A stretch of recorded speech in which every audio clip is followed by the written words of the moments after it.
Hello, everybody. We're going to call the meeting to order. Roll call of commissioners. Commissioner Cahill. Here. Commissioner Doyle. Here. Commissioner Elkind. Here. Commissioner Engbarth. Here. Commissioner Goldberg. Here. Commissioner Green. Here. Commissioner McKenzie. Here. Commissioner Poles. Commissioner Poles is not feeling well. Thank you. Commissioner Riley. Here. Thank you. Commissioner Taylor. Here. And I'm here.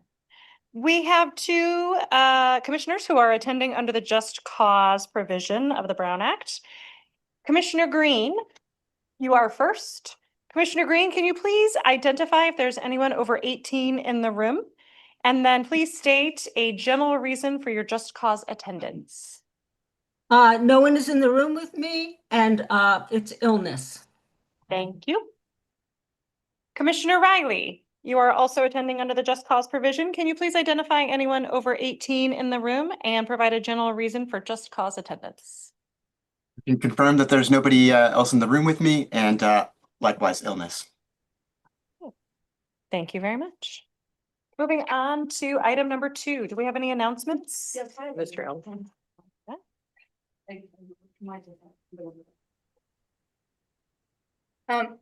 In front of you, Madam you have an Chair. invitation, and Hang on one second, Jeff. What I mess Yeah, up? I'm sorry.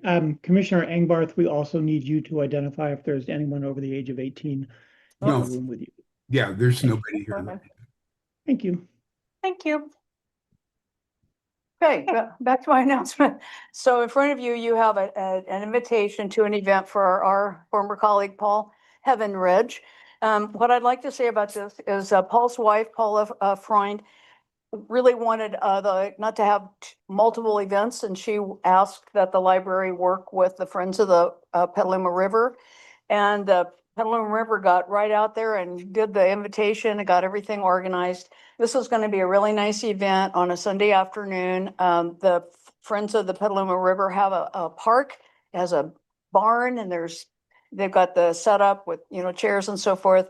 And I've been working with the branch manager, Diana Spalding, and there'll be a library presence there with a table and a canopy, and the Biblio bike, which apparently was a big favorite of Paul's, so that'll be there. And then we have a couple of surprises from the library side. And at least one of us, we haven't figured out who, Erica possibly, will say a few words in terms of the library. But I hope everyone can come, and please feel free to share this with anyone who knew Paul and who would enjoy this event. Okay, thank you very much. Any other announcements? Okay, moving on to public comments. Do we have any members of the public would like to? Okay, please go ahead and okay,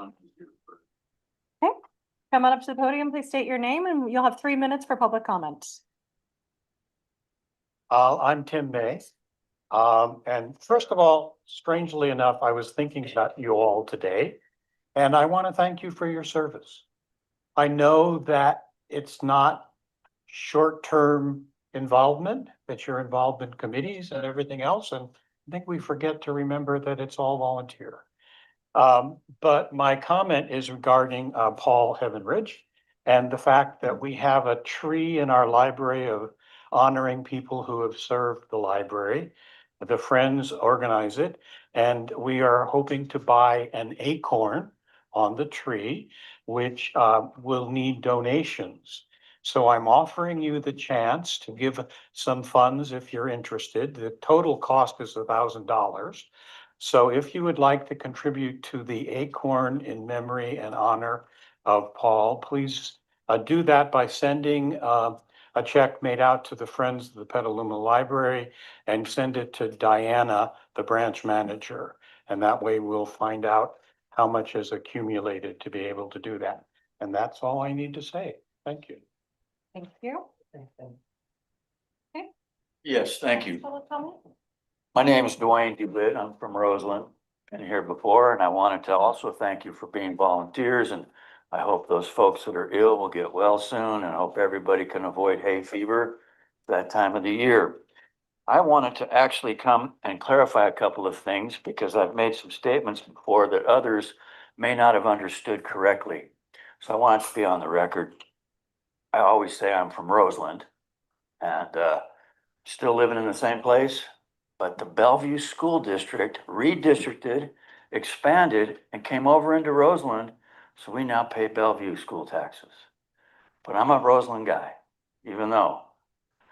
Next thing is, the library that you're building in the Bellevue district is about, maybe not even less than a half a mile from my house right now.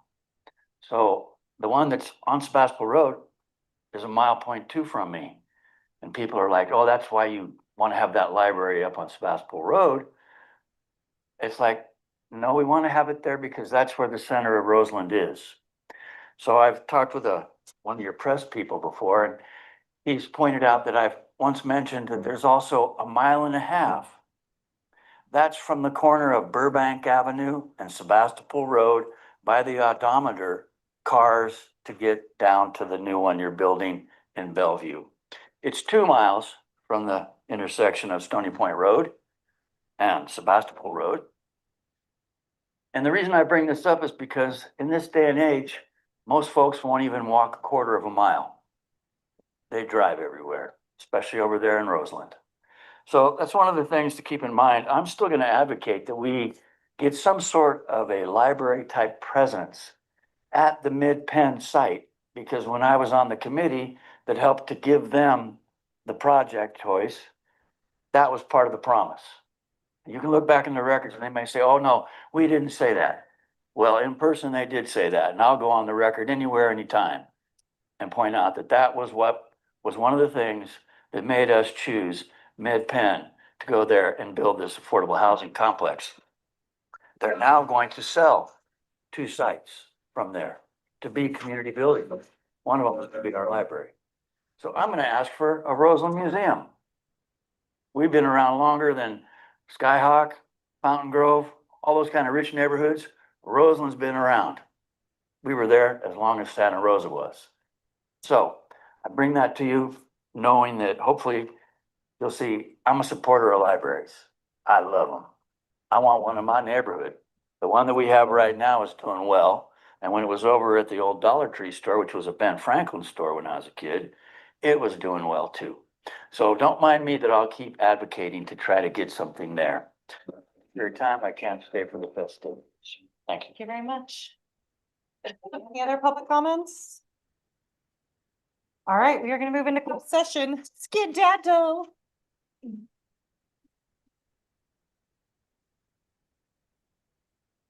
So I do want to let you know, because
All righty, are we ready to reconvene, ma'am? Are you ready? You ready? Okay, we are gonna reconvene to open session. There was no reportable action taken in closed section. So we are gonna move on to item number 6, action items by resolution, the National Library Week and National Library Worker 2026 resolution. I have nothing open in front of me, I've realized. Is there someone presenting? I can present, or would you like to? Would anyone like to read the resolution? I'd love to read it. Commissioner Doyle, please read the resolution. Resolution, let's see, we move that the Sonoma County Library Commission support the 2026 National Library Week and National Library Workers' Day resolution and designate April 19th to 25th, 2026 as National Library Week in Sonoma County with recognition of National Library Workers' Day during that week. And the resolution says, whereas Sonoma County Library stands as one of the few places where everyone, regardless of income, background, or circumstance, can walk in and immediately belong. And whereas in a time where information is constant, but connection can feel scarce, libraries provide trusted spaces where people can think, learn, create, and engage with one another in meaningful ways. And whereas Sonoma County Library meets this moment by offering not just books, but tools, technology, workforce resources, creative spaces, and experiences that help residents move forward in their lives. And whereas libraries are essential infrastructure for opportunity, supporting students, strengthening families, advancing small businesses, and helping individuals navigate an increasingly complex world. And whereas Sonoma County Library serves as a bridge connecting people to knowledge to each other, to knowledge, to each other, and to the possibilities that exist within their own lives. And and whereas the work of library professionals extends far beyond traditional roles, requiring adaptability, empathy, innovation, and a deep commitment to public service. And whereas National Library Week 2026 themed Find Your Joy invites communities to rediscover the library as a place of inspiration, creativity, and personal transformation. Now therefore be it resolved that the Sonoma County Library Commission recognizes and celebrates National Library Week, April 19th to 25th, 2026, and National Library Workers' Day on April 21st, 2026, and calls upon all residents to engage with their libraries in new ways, whether to learn something new, connect with others, or simply find a moment of joy. Be it further resolved that the Sonoma County Library reaffirms its commitment to evolving alongside the community it serves, ensuring access, relevance, and opportunity for all. May I have a motion? Move to approve? May I have? All right. Any public comment? Okay, yay. Okay, we'll do a roll call vote. Commissioner Cahill? Yes. Commissioner Doyle? Yes. Commissioner Elkins? Yes. Commissioner Engbarth? Yes. Commissioner Goldberg? Yes. Commissioner Green? Yes. Commissioner McKenzie? Yes. Commissioner Riley? Yes. Commissioner Taylor? Yes. And I'll make it unanimous. You all. Okay, moving on to item number 7.1, annual report fiscal year 24-25, Director Tebow. So, I know we all had this discussion last year about doing a written report, a nice glossy thing that we can put up on our website. But then we lost our communications director, Ray Hawley, and we hired the wonderful Petula Burks, who started in late February. So we will be working together at the end of this fiscal year to produce something like that no later than January of next year. So we typically do our state library statistics are due in December. And so once all of that is put together, we can work on the narrative, during the fall, and we will create that lovely glossy publication next year. Meanwhile, I did want to talk about a few things that happened last year. It feels like a long time ago. It was. So a lot has happened since then. The first thing is that this will be the last year of our reimagining plan. This is that document that carried us through the pandemic and had our 3 guiding principles of providing opportunities for all to learn, contribute, interact, and participate, furthering community resiliency, and fostering racial equity, social justice, and inclusion for everyone. So next year, we will start a new strategic plan, which will dovetail nicely with our current one.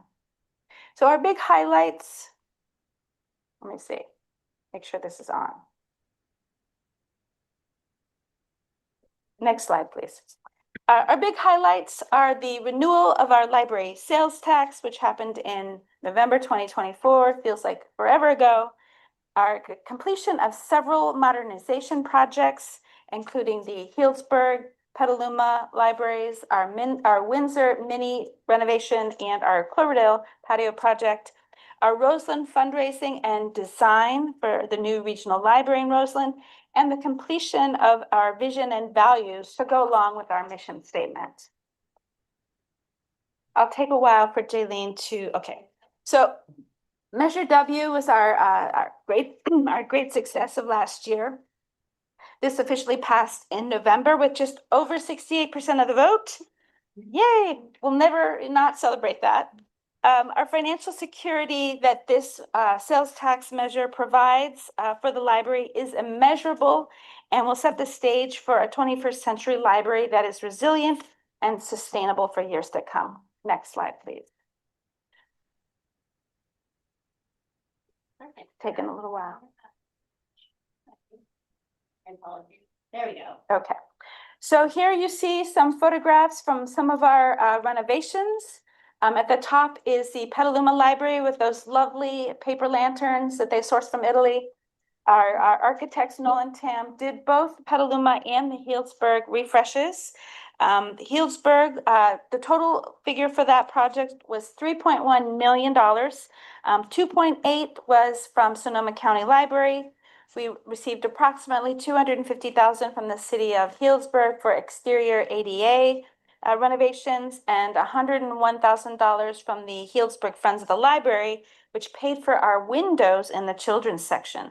So the library was closed for 6 to 8 months. We consolidated our service into a single service desk. We have our first ever gender neutral restrooms in the library with an adult changing station, which I can tell you I received many compliments about and questions from other library systems, as well as HVAC and electrical upgrades. At the Petaluma Library, which was closed for over a year, we spent a total of $3.7 million. The project total, including the work by the city of Petaluma, is roughly 6.8. That included HVAC, ADA, fire suppression, new furnishings, carpet and equipment, gender neutral restrooms, and we opened last August to much fanfare. We know that shortly after we held a wrestling, believe it or not, a wrestling match inside the library that was extremely popular. Yes, yes, and we have seen the numbers from both of these locations. We've seen increased attendance and circulation. Petaluma, both have exceeded this year, but Petaluma has really been doing gangbusters. We also did our mini renovation at Windsor. You can see that in the lower bottom of the slide. That included some new shelving, a single service desk, lighter and lower shelving, so the space has a much more open feel. And then the Friends of Windsor Library graciously donated funds for a study pod. So all of those have, created new and inviting spaces for our public. Next slide, please. We also continue progress on our Roseland Regional Library. The Library Foundation is on target to raise the 3.6 needed for our furniture, fixtures, and equipment. They have just under $1 million left to raise. So that's where we are at this point. They also had their first fundraiser at the Wild Oak Saddle Club. And we will be starting a new fundraiser for a sculpture that will be outside the front of the library. And that is going to be a community-based fundraiser where we will have tiles that people can purchase or donate. We also met some important milestones in the Roseland Library project. We participated in the City of Santa Rosa's design builder selection process. They secured Swinnerton Builders and our architects, adjacent architects for the library. They had a vision unveiling ceremony. We also approved an MOU with the city of Santa Rosa to lock in the cost of the library and committed a not to exceed amount of $4 million to increase the library's size to 12.5 thousand square feet. Currently, designs are at 100%, and the construction company will be issuing a notice to proceed. There is site work that is currently happening on the site. And we're also working with the Arts and Public Places staff for that sculpture, as well as a mural inside the library. Next slide, please. We also created and developed a vision and value statement. We had our mission statement already, but we were lacking those two components. And one thing to consider is that with our new strategic plan, this will work alongside the plan. Our mission defines our core purpose and who we serve. It answers a question of what do we do and for whom. Our vision describes where we're going. So this is a future forward statement. It describes the future we're trying to create, and it answers the question of what success looks like. And our value statement is how we do the work. So the values guide our behavior, our decision-making, and our culture. And it answers the question of how do we show up. The strategic plan is really what we'll do, and it translates all of that into action. So we will be getting that in June. All right, next slide. So now we're going to talk a little bit about the, our statistics from last fiscal year. We had roughly 2.5 million physical checkouts. This is actually a decrease by only 1% from the prior year. We did notice that with those building closures that we did see a decrease in both attendance and circulation. Our digital circulation, however, increased by 11% last year. So it was really only a 1% decrease overall, which is pretty good considering the impact that those closures had. And those mini libraries did a great job serving the public, but could not provide the same level of service that we did previously. But our Link Plus checkouts increased by 42%. So we know that this is a very valuable service that the community loves. And that Link Plus is actually supported by funds that we receive through the IMLS. So I'll talk a little bit about that at the budget hearing. All right, so the next slide, please. So this is a chart of our circulation from pre-measure Y to current. And you can see the last 2 years, our circulation is relatively flat. The darker green is the physical and the lighter green is the digital. You can see that difference in our total circulation, and our digital really is increasing every year. Next slide, please. In terms of on-site programming, we did see a decrease in events and activities, as well as a slight decrease in attendance. Again, due to those building closures.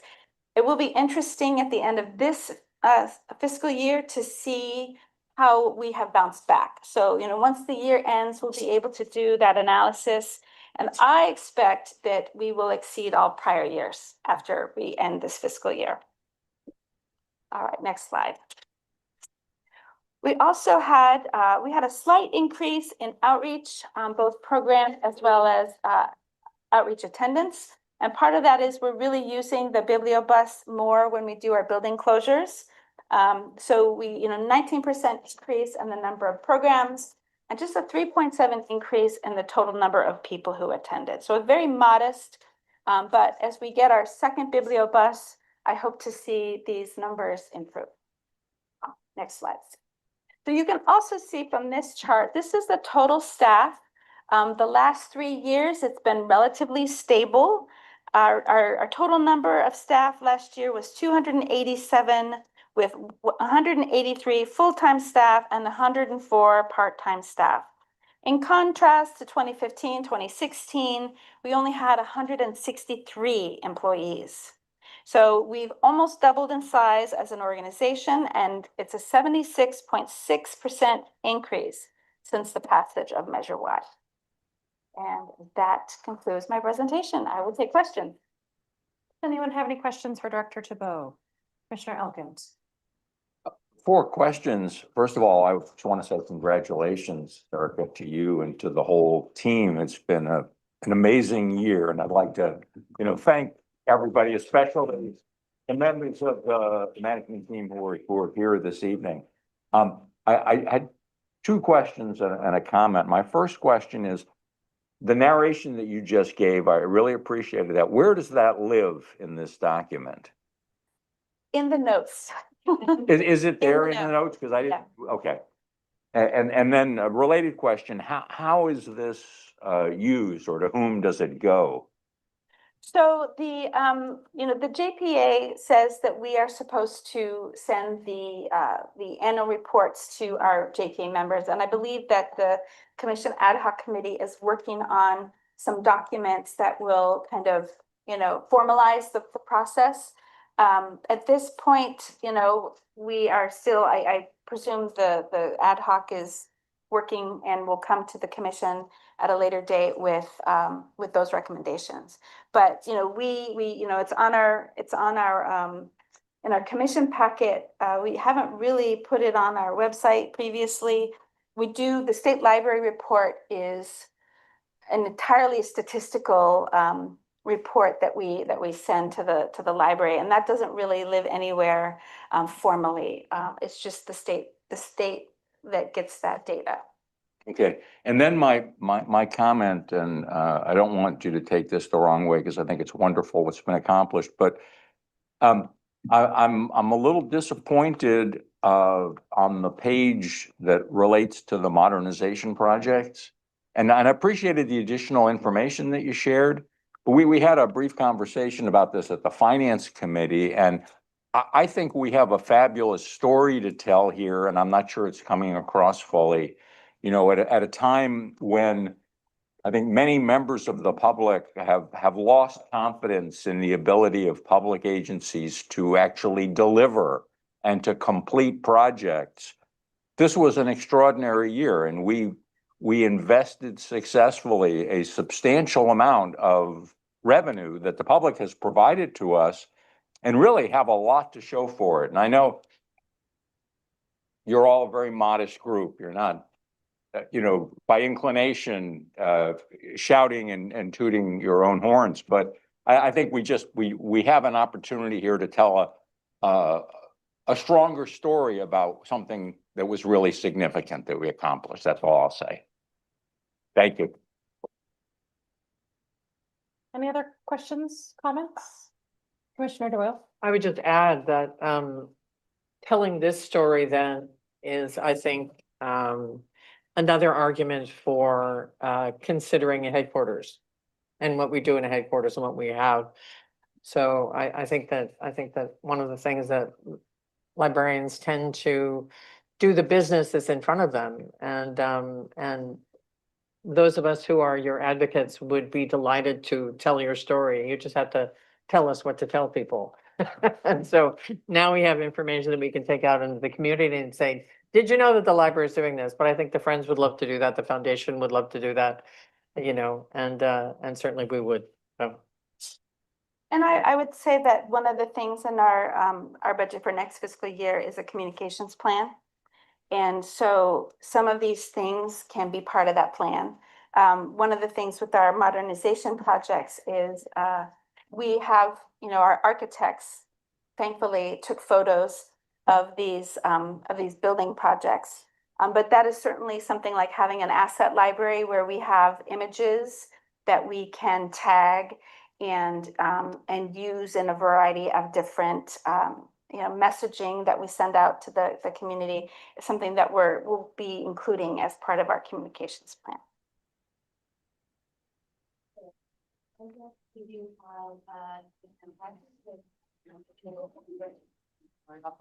Thank you, Commissioner Riley. Yeah, thank you. Just building Well, first of all, congratulations. This is phenomenal. And I'm excited to see this kind of progress as I'm still quite new here on the commission. Building a bit on what Commissioner Elkind and Commissioner Doyle shared, I understand that with losing Ray and now having Petula, there's sort of a challenge in sort of preparing more of a narrative or a report, sort of a written report. But I absolutely agree. This is a phenomenal opportunity to shout the successes from the mountaintops and build more trust in public institutions that we can be very proud of. So I'm looking forward to that. Yeah, thank you and congratulations. All right, thank you so much. Okay, we're moving on to item 7.2, presentations, Polaris implementation update. We've got Jamie, Mike, Barbara, and Sarah. Who's up? Sacrificing Mike. I like it. Perfect. Good evening, Chair Legas, Library Commissioners, Director DeVoe. I'm Mike Don, the IT manager. I was last before you at your December meeting when you approved the Polaris project, Polaris, and I thank you for that. Polaris is a transformative step for library staff, giving us a modern platform, strengthening our ability to provide excellent, exceptional customer service to our patrons. Tonight, I'm joined by Jamie Anderson, Barbara Mays, and Sarah Van Treese, who was here to give you an update of the project thus far. And it worked. Some of you know or may know, I was hired in 2003 originally, and in part to migrate the library to the Horizon system that went live in 2004. Pause for effect, 2004, we're in 2026. The journey since then, much like the slide, has been productive, but a rather windy, bumpy road at times. Overall, Horizon has been pretty stable through the years. We've had good customer support. However, in the last 5 years or so, we've seen a steady decline in support and also development, which has pretty much ceased for our Horizon system at this point. Throughout this, staff have hoped for a new modern web-based system for which they could do their jobs better serving the public. In response, Director DeVoe last year approved forming a formal staff team to investigate the market space and prepare for a potential RFP process. That team has consisted of 13 members across the library system at large and departments. Since forming, we developed an RFP with functional requirements, evaluated vendor responses, and unanimously selected the Polaris ILS as a replacement for Horizon.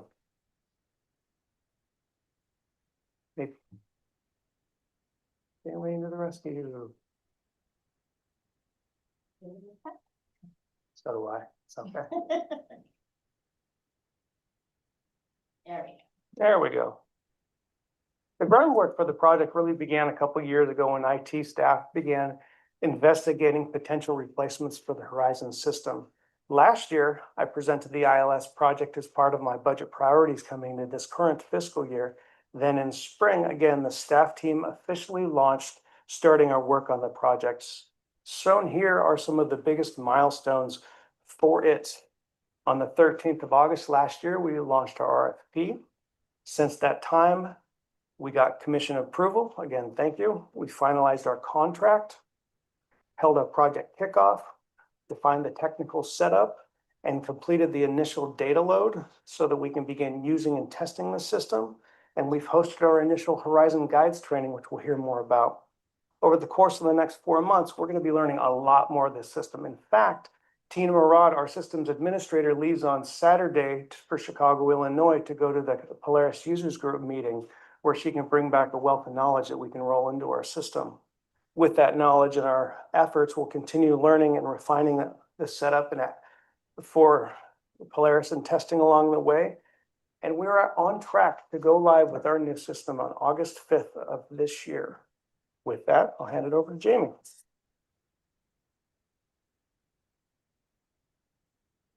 Thank you. Good evening, commissioners. I'll be talking us through the next couple slides.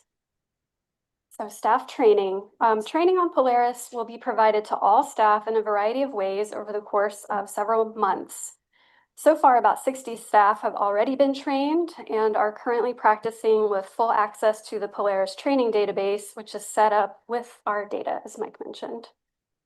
Additional training is planned through online tutorials and in-person training sessions, followed by custom videos that our Polaris trainer is going to be developing for us in the month of May.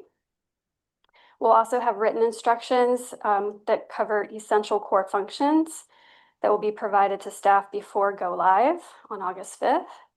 And we'll have updated workflows and internal documentation continuing along after August 5th as we progress through into the end of the year.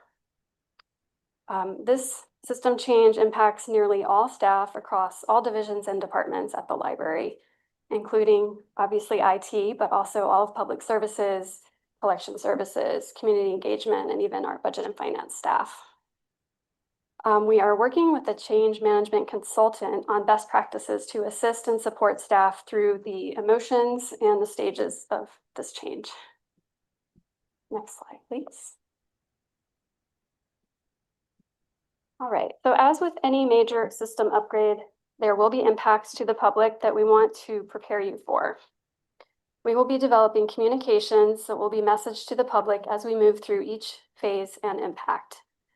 It's important to us that you understand that we are reviewing these impacts with you as commissioners first, as sort of an advanced courtesy heads up, but we're still learning about each of these impacts ourselves. We may not have all the specific dates and fully developed plans for each of these tonight, many of which won't begin until July, as we'll go over. But rest assured, you will receive the same communications that go out to the public once we get closer to the actual dates for each of these impacts.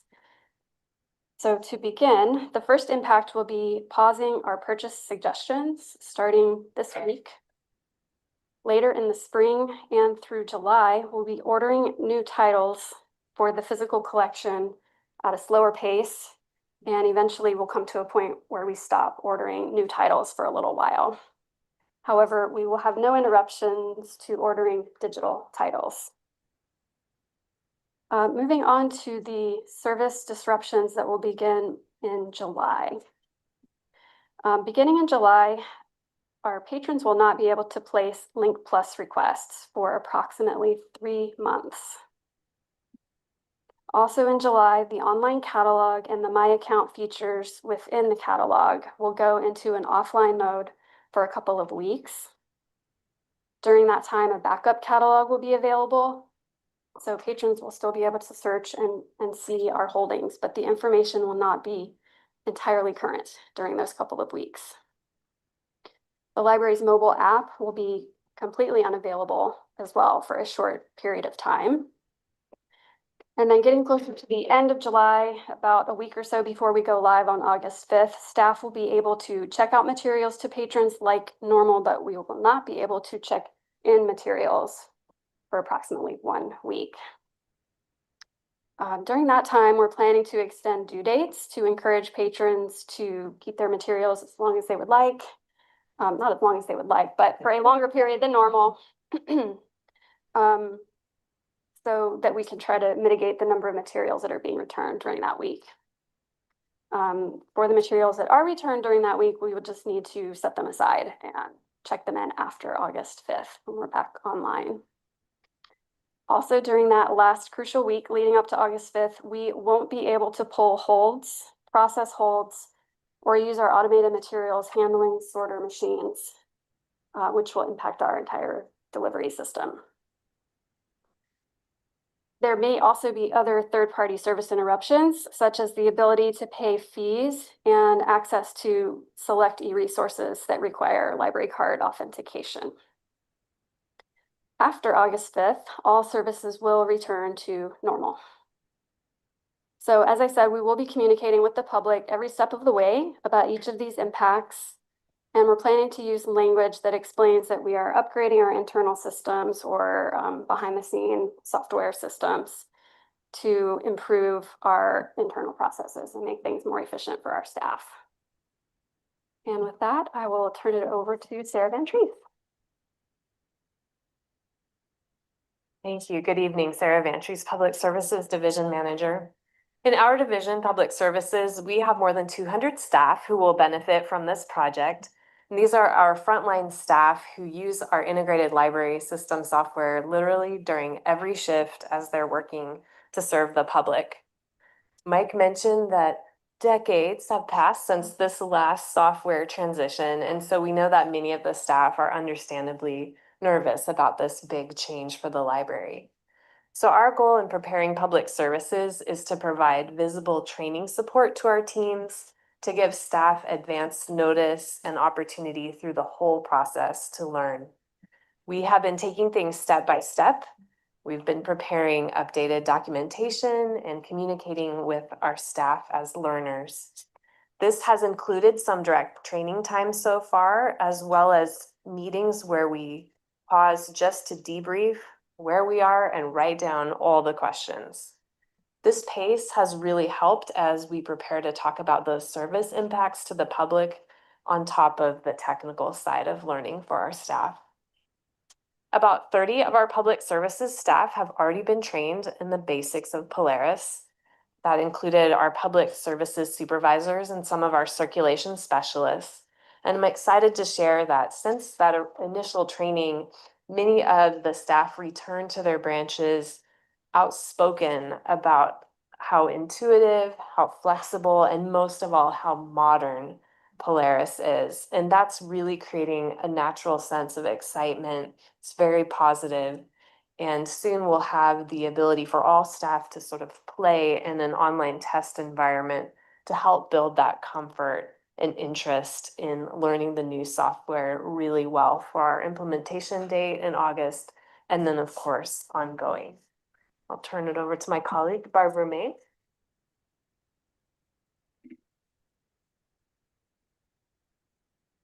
This is the last slide.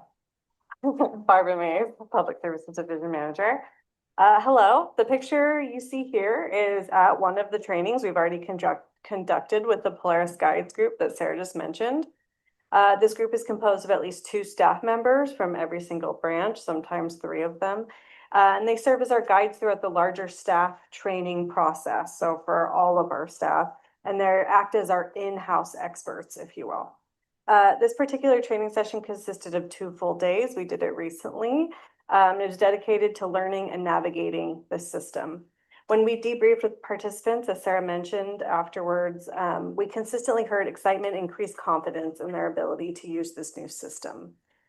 We are regularly debriefing with staff to gather questions, feedbacks, and concerns as we move forward. We actually set up meetings to talk about the trainings and hear questions from them so they can all talk together about it. They're then shared internally, and staff also have the option to submit questions privately on our staff intranet, which was on the slide before this. In addition, we're working on weekly practice curriculum, so staff can continue learning together after our large push of training all of staff. And in fact, some of our branch leaders have already begun this work with their staff by helping them become familiar with Polaris at their locations, at like staff meetings, or for staff that feel particularly concerned, working one-on-one with them to show them the system ahead of time. We are presenting this update to you tonight so that you know how deeply invested we are in our staff's success with this new platform, because the patrons won't see a big change on their end. This is going to be our staff that have the change. We recognize that the public voted for the measure-wide promise of qualified, well-trained staff, and we take that commitment really seriously. Later in this commission meeting, Suzanne will be bringing our request for a full closure date of June 2nd for our library locations, not HQ, but our library locations. We are requesting this closure so that the majority of our frontline staff, including our extra help staff, can come together to learn collaboratively in 5 regional locations with administration on site to provide direct support for them. Jamie, Mike, Sarah, and I have been working closely on how to do this effectively. And with the support of Deputy Director Brads and Director Tabot, we are bringing this request forward to you all tonight. This is not just a closure date. This is a promise to our staff that we are committed to doing the work and fully invested in their learning and their success of this system. As a final thought, this project has been extremely collaborative across nearly all library departments. It truly highlights how well we work together to support our shared goals for our library system. And we would like to thank all of the staff working behind the scenes that made this possible. And we appreciate your understanding of the importance of this project and your continued support in moving it forward. Thank you. All right, thank you so much. Are there any questions? Oh, goodness. All right. Get out of here, Yes, everybody. come on up. Okay, we're gonna go Commissioner Green, Commissioner Goldberg, Commissioner Cahill, and Commissioner Riley. I didn't have a question, but I'm Oh, I very thought it was impressed. Amanda. It's okay. I'm very impressed and appreciate you sharing what a big deal this change is. So we can do everything we can to support the staff in this changeover, and also communicate to the public about why we need a closure date and how this will benefit the whole system. Sorry, Commissioner Green, I saw you put your hand up. Okay, let's try this again. Commissioner Goldberg, Commissioner McKenzie, Commissioner Cahill, Commissioner Riley. You mentioned that there will be hardly any change in the public's experience once the closure and all that stuff's over. And what is the change that the public will see once Polaris is online, if any? 2 years ago, we worked on bringing BiblioCommons to the public. We talked about romance novels at that meeting, if I recall. We did that strategically so that we could get that platform in place so that then when we transitioned to the ILS, the patrons wouldn't see a difference. We're reincorporating BiblioCommons into the Polaris platform so that they're not. Now, to say that they won't notice a difference, Polaris is going to be easier to use, and it's going to be easier to use. So therefore, staff, once they are comfortable with it, will be less stressed and more efficient in its use, moving efficiently through the day. So in that regard, the patrons will see a difference. Thanks. Huh? Commissioner McKenzie? Yeah, I wasn't sure what the last phrase you said, Mike, that it will look different to the user or will not. Our workflows will be more efficient and move quicker. Right. So you're coming up to a circ desk, and rather than bouncing through screens and hoping that Horizon stays online because it had an issue with dropping earlier this year, with Polaris, it's just going to be nice and consistent. We'll move you through in an easier fashion. So this will be basically invisible to the public. Correct. Because this is my particular concern about Roanoke Park. We've been kind of hammered at the Roanoke Park Library. I mean, right now, both the parking lots are Yep. closed and the public's upset, and I'm not very happy. And as soon as that goes up, then the library is going to be closed altogether for 4 months, including all through the holidays and everything. And, and we aren't going to have a mini library like the other library closures. So it's going to be 4 months with basically nothing except possibly some bibliobus. So if they were on top of it going to be more changes that the Roanoke Park area users would be involved in, that was where I'm getting at it. Users will be fine. We'll still have Libby, we'll still have Hoopla, all of our resources. BiblioCommons will still be there. BiblioCommons is actually getting better as we work through it with the new Browse and Discover. So from a public perspective, it's going to be the same. So the communications plan for the public that shows up on the impact slide, I wasn't sure what Jamie was saying about what that plan is and when then that will be revealed. And So that plan is to inform the public of all the different bullet points on that slide that will be impacted leading up to August 5th.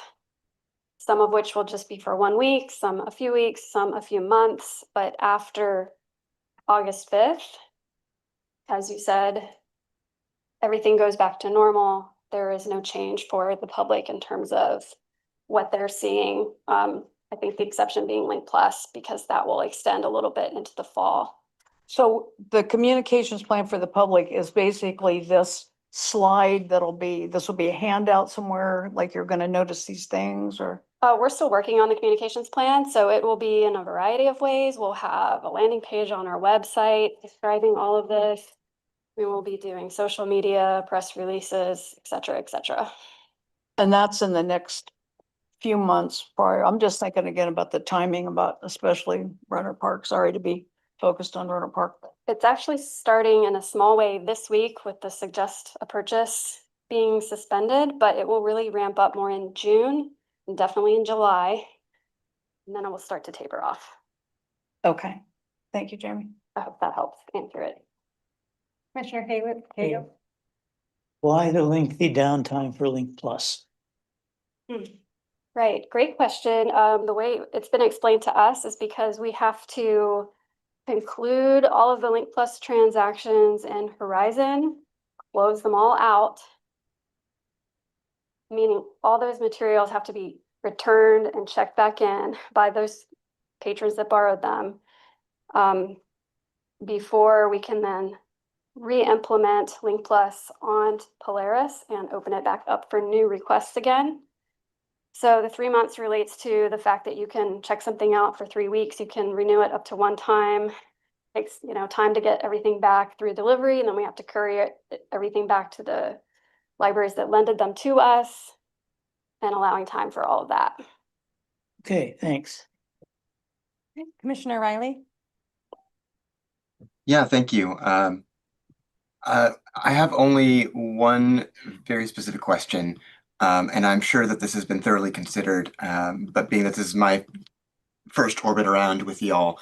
So the full day closure requested on June 2nd, that makes a lot of sense to me.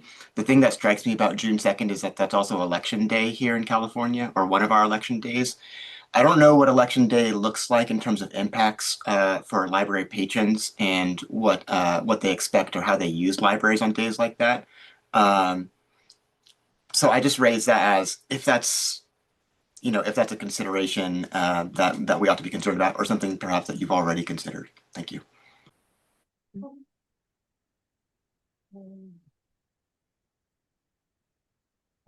Well, we do have drop-off election boxes at many of our libraries, and so sometimes because of that, the library could be busier on election day as people are in that, natural proximity to the libraries. But I can share that the reason we've chosen this date is because also around this time of year, we start summer reading, and we wanted to do the closure and do the staff training before staff are involved with summer reading programming, lunch at the library programming, and those are larger draws to the library than election related activities. I would also just say that we only have 2 libraries that normally have held elections inside of them, and Guerneville was one, but they stopped using them last year. And then Rincon Valley was the other one, and Rincon is having a closure right now. So all the rest of them, it's really the ballot boxes in front, and those don't affect, the library closed won't affect those. And even like Rohnert Park has contacted us already about putting our ballot box somewhere else that's more convenient for people because of the parking lot. Perfect. Thank you. Any other questions? Okay, thank you so much. All right, we're moving on to library reports. 8.1, Library Director Report. Director Chabot. Do you have anything else to add? All I want to add is that our advocacy efforts have paid off.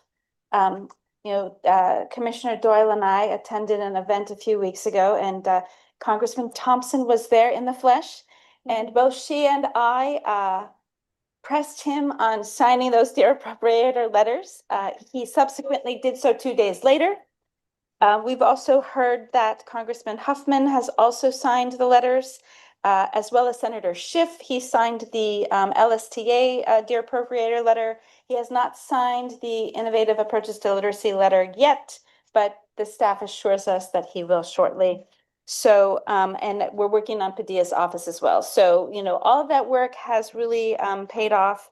I will also say that for those of you, if you go down to our community engagement, if you did not hear about this swing event at the Petaluma Hall of the Above. It was incredibly successful. Laura Mayelian, who coordinated this, is not here tonight, but we got lots of rave reviews from people who attended the event. And one of the things they said is that they would like to see more of those kinds of events. So it was very well attended, very popular, lots of great feedback.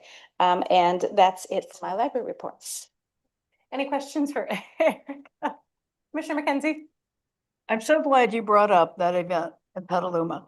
This, as a general topic, when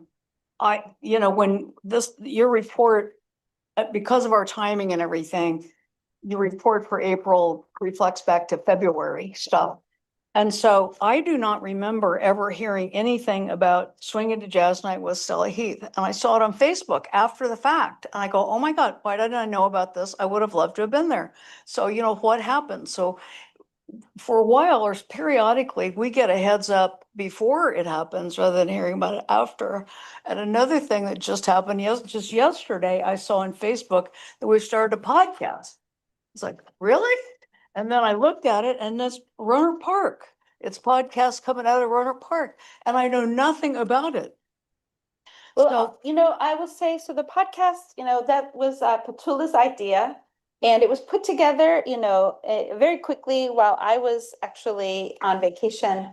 And this was a response to the events related to Cesar Chavez Day. And I think our issue is that we have so much going on that it's very hard to kind of sift through all of the events that we're doing. But that is also something that we will be addressing in our new communications plan. But so that's what I figured. And I thought it might have something to do with, Ray leaving and, having a vacancy there that we'd had for a little while. And I welcome again, Petula, and look forward to all the communication that she's going to do with us. But my request would be, as to commissioners, get a heads up on some of these things, especially because we don't have any other way of finding out unless we go constantly on the website and scan events all the time. And I feel like I used to know more about these kinds of things than I do now. So anything we can get a heads up about, I appreciate it. Yes. Thank you very much. Mr. Riley? Yeah, thank you. What I'm going to raise perhaps is something that will be folded into the communications plan, and may have been impacted by the changing of the guard in communications. Again, welcome, Petula. Thank you. The one thing that I've noticed is, first of all, the library system maintains phenomenal social media presence. Really just incredible. One thing that I've noticed as sort of an opportunity that I hope will be folded into that strategic plan or the communications plan, that the account on Blue Sky is not particularly active. And I think that's top of mind for me, as that's the one network that runs on an open protocol that's not fully captured by big tech, and doesn't use harmful algorithms that are, don't serve people or planet. So that's just something that I hope to see some investment in, bringing that sort of in line with the sort of vibrance that we see with the other social channels. That's more of a comment than a question, but I think I can understand why it might already not already be there. Commissioner Doyle? This is just a kind of a tag on to Commissioner McKenzie, but the library is doing so many fabulous things, and some commissioners might be willing to introduce some of these fabulous things if they were asked. All right. Thank you so much, Director Tebow.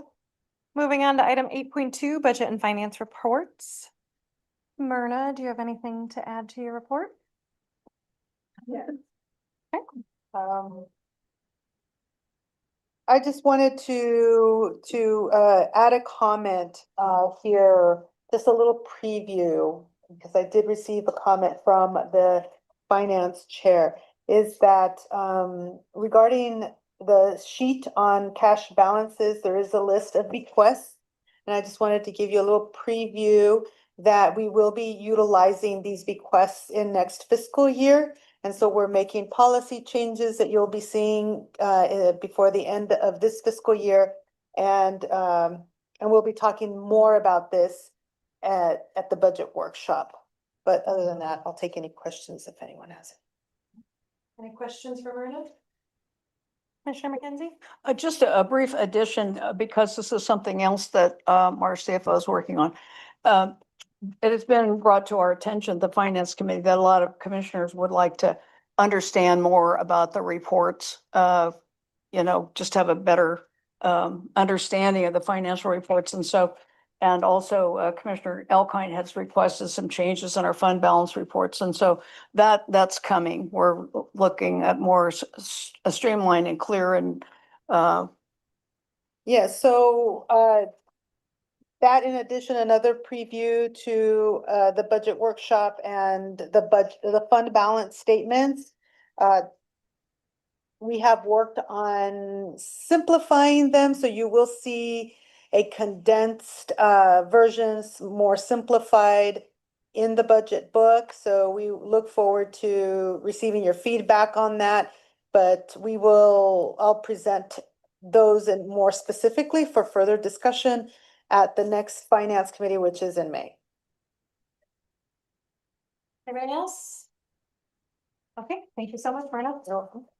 Moving on to item 9, Library Advisory Board, Sonoma County Library Foundation and Friends of the Library. Is there anybody here? Okay, moving on. Consent calendar. These matters include routine financial and administrative actions that may be approved by a consensus. Any commission member or member of the public may request that an item be removed from the consent calendar and have it placed with the action items. The commission will approve the minutes of the prior meetings in summary format.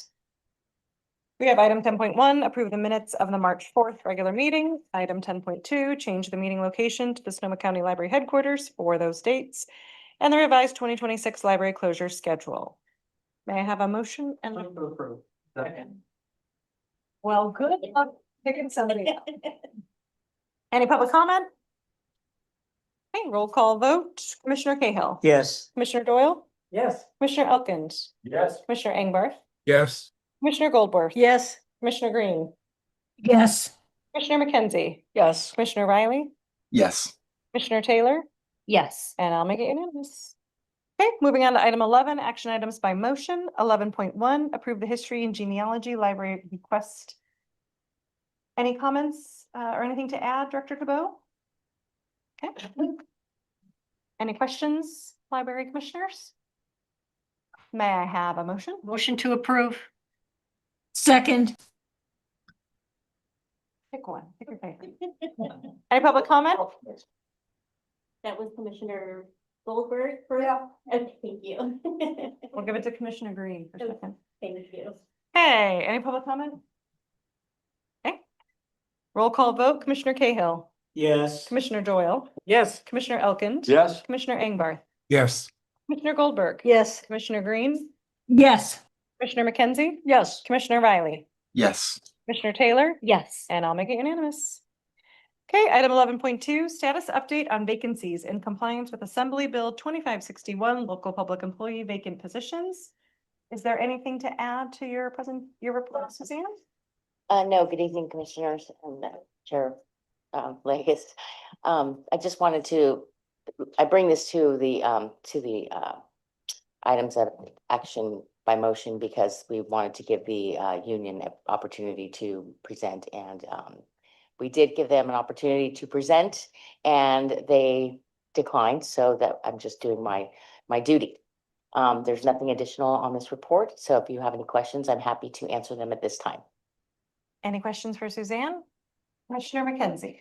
A comment, really. I thought it was really impressive in terms of our vacancy rate, the prompt hiring, obviously it's a highly desirable place to work with anyway, I thought it was an impressive report and appreciate it.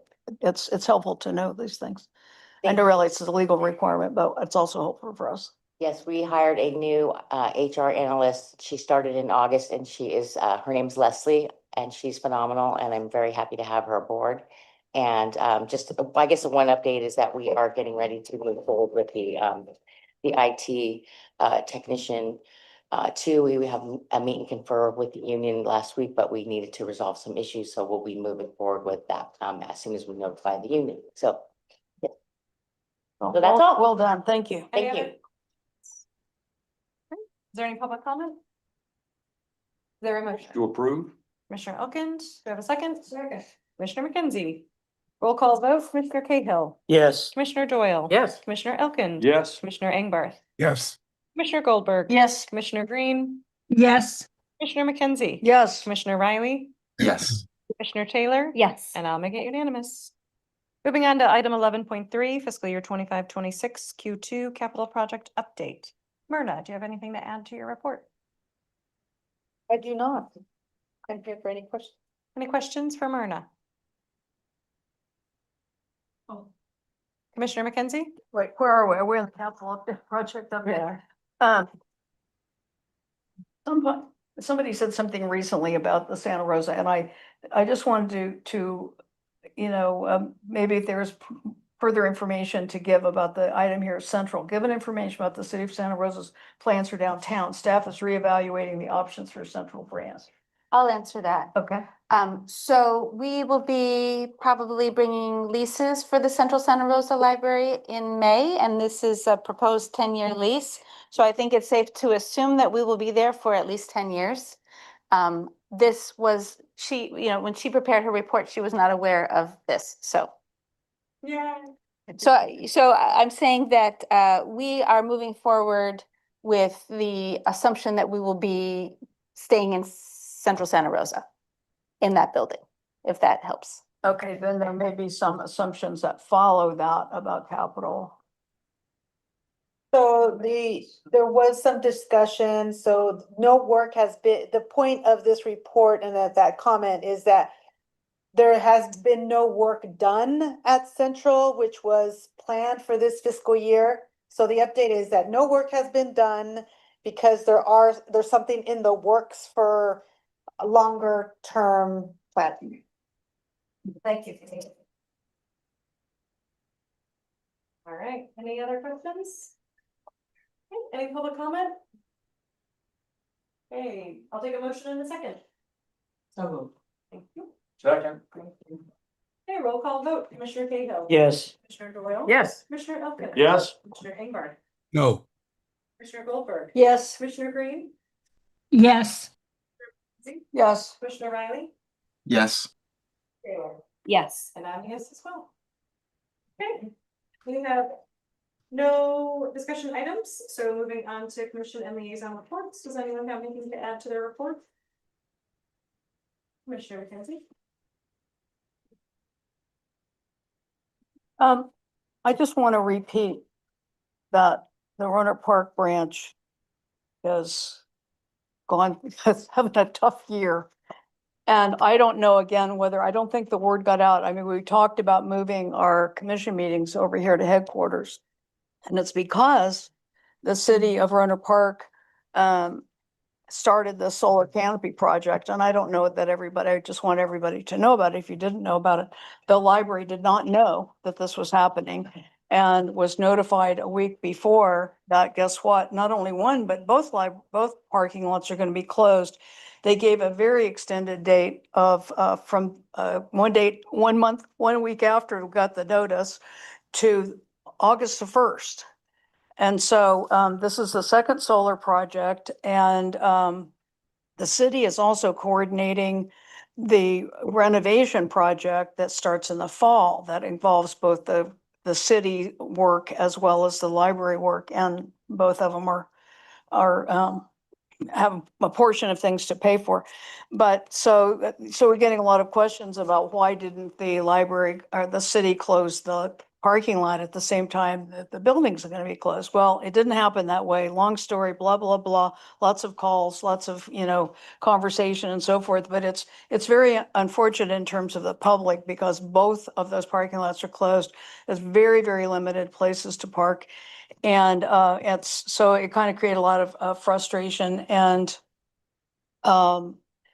and then based on the dates that they're talking about, which is from March, I believe it was 23rd, up until August the 1st for the closures, they've moved the community farmers markets, which run all summer, moved those over to the community center. That's of course our outreach opportunity for the lab. So there goes that. So it's had a lot of impact on the library, and It's frustrating. The city's other solar canopy project, which they, it obviously good environmental goals. I mean, we know Monday arguing with the environmental goals. It's the timing was very difficult. They did another solar project in December down at the gym, where we've had our meetings down there before, but at the community center. So that was the first solar project. And my husband and I work out at the gym at night, as we went down there one night, and suddenly it was all fenced off. And it was just like this project. It was like very sudden. And it through the rain, and it was a big mess, and there were difficulty with parking. We were down there. There was an accident because people were parking all over the place. Anyway, it's not a simple thing. But they did finish it much faster than they thought. So I'm hoping that this project is finished much faster than this first, it's being proposed, because being closed all through the summer with the reading program, with everything that's going on. But anyway, we hadn't really communicated that, I don't believe, amongst all of us here. And so I wanted you to understand the impact on Rohnert Park. And then again, like I said, just whenever it opens up, it's going to be closed again, starting in September. So I wanted to add that to my report. Thank you. Commissioner Doyle? Just a quick addition to my report. Erica summed up what was happening in Washington and some of the conversations that we had. But after we left, there's a bill that's being considered. It has been being considered in a committee in the House, and nobody thought that it was going to go anywhere, and then suddenly it has gone someplace. And it's HR 7661, which is the Stop the Sexualization of Children Act. And suddenly it's come out of the committee and it's been approved. And so it's going to be going to discussion on the House floor, probably when they get back from vacation. And it's a bill that, write to your Congress people, let them know that this is not a bill that we would like passed. It wants to amend the Education Act of 1965 to prohibit federal funds from being used to provide sexually oriented material to children under 18 in schools. And in addition, it also wants to it doesn't want people to read, you can look this up, and I'm sorry to go on, but it doesn't want people to read classics after 1990. So anything that was written after 1990 that mentions sex is not supposed to, it's not supposed to be given to the children. And they also want to contract with two companies who have been focused on homeschooling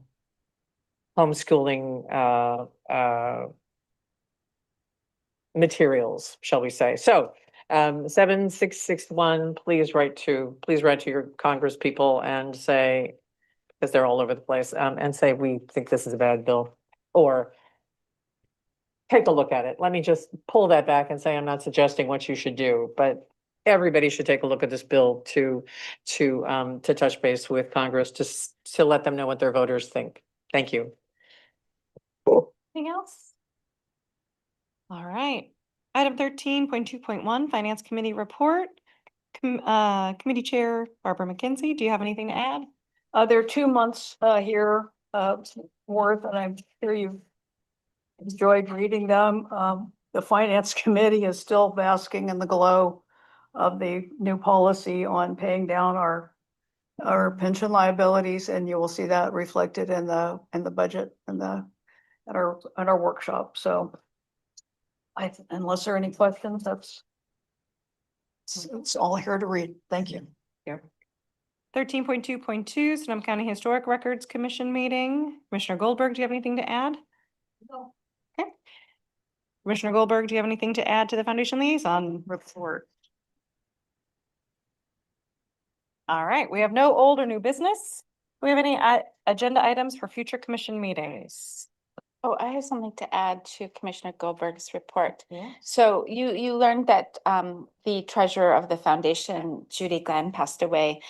There will be a service for her memorial that will be April 17th, which is a Friday. Let me see, and we will send out details about this. Just quickly, we talked about this a little bit in the finance committee meeting, but the library staff gets COLAs. And long ago, the commission talked about expenses for library commissioners, and that was, probably 8 years ago, and we haven't had a COLA. And so perhaps we could consider how commission expenses are taken care of. And I say this because we just went to the Public Library Association. The Public Library Association conference is only held every 2 years, and the next one is in San Francisco. And I think that the Public Library Association might be something that some commissioners wanted to go to. So it might involve some expenses going down to San Francisco for a few days or something like that. So if somebody else wants to, or if there's a way that staff wants to talk about maybe increasing expenses for commissioners. We could put that in the budget workshop. I second that suggestion. It's a good one. Yes, also, same issue. Right now, we're siloed. Each commissioner gets some fixed amount. I never use mine because I don't travel and go to conferences. On the other hand, my colleague to my left goes everywhere. And I'd love to be able to say, take mine and use it. Or to have the administration have a pot of money that anybody can draw on. Because right now, a lot of this money just doesn't get used. So I guess my question would be, we can talk about that at the budget workshop, if there's a policy change or a bylaws change. It's not in the bylaw. It's not in the bylaws. It's not in the bylaws. We talked about a policy. Document. There's a separate document that's. Did we pass it? I haven't seen. Barbara wasn't convinced that we had passed it. Into it. Yeah, We'll look that'd be into great. That'd be great. We might need a new policy. I can include that policy. Let me see if I can include that policy in the budget workshop binder. All right, our date and time of our next meeting is our budget meeting, Wednesday, April 22nd at 1 p.m. And since we just approved it, the location is now confirmed. It is here in headquarters. Okay, any questions? We are adjourned.